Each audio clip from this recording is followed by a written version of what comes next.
Hello viewers, welcome to our channel. இந்த வீடியோவில் தமிழ் டப்பில் இருக்க ஒரு ஆக்ஷன் த்ரில்லர் ஜாம்பி கேட்டகிரியான ஒரு கொரியன் மூவியான ட்ரெயின் டு புசான் இந்த மூவியோட ரிவ்யூ பற்றி தான் பார்க்க போகிறோம். இந்த மூவி பார்த்தீங்கன்னா 2016 ரிலீஸ் ஆகிருக்கு.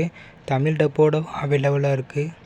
இப்போ வாங்க இந்த மூவியை பற்றி பார்க்கலாம். இந்த மூவியோட கதை என்னென்னா, நம்ம ஹீரோவோட குழந்தையும் அவங்க அம்மாவை பார்க்கறதுக்காண்டி பூசான் அந்த ஊருக்கு போயிட்டுருப்பாங்க.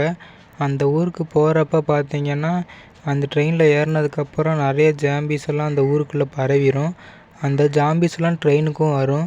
அந்த ட்ரெயினில் இருந்தவங்க மட்டும்தான் ஜாம்பி ஆகாமல் தப்பிச்சிருப்பாங்க அந்த ஊர்லேயே.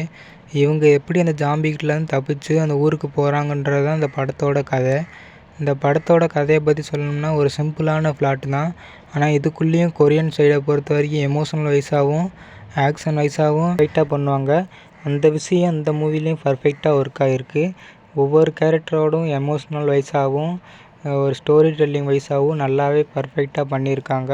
இந்த மூவியோட டூரேஷன் பார்த்தீங்கன்னா கிட்டத்தட்ட 2 hours ரன் ஆகுது. 2 hours ஃபஸ்ட்டு மூவி ஸ்டார்டிங்கிலேருந்து எண்டு வரையுமே ஒரு இடத்துல கூட போர் அடிக்காமல் ஒரே எங்கேஜாக அடுத்த விஷயம் நல்லா ஆக்ஷன் த்ரில்லராக சூப்பராக கொண்டு போயிருப்பாங்க.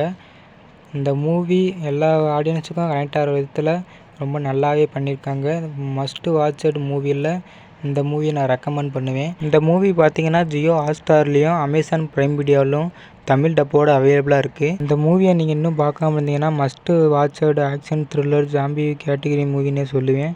இந்த மூவிக்கு பார்ட் 2வும் பார்ட் 3 இருக்குது. அந்த மூவியோட ரிவ்யூ போடுவோமான்னு மறக்காமல் கமெண்ட் பண்ணுங்கள். இந்த வீடியோ பார்த்தினா உங்களோட தாட்டையும் கமெண்ட் பண்ணுங்கள்.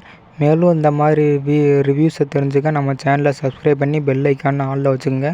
மறக்காமல் அந்த லைக் பட்டனை தட்டி விடுங்க. அப்போ தான் நான் போடுற ஒவ்வொரு வீடியோவுக்கும் ஒரு சின்ன மோட்டிவேஷனாக இருக்கும். இன்னொரு வீடியோவில் சந்திப்போம். See you guys.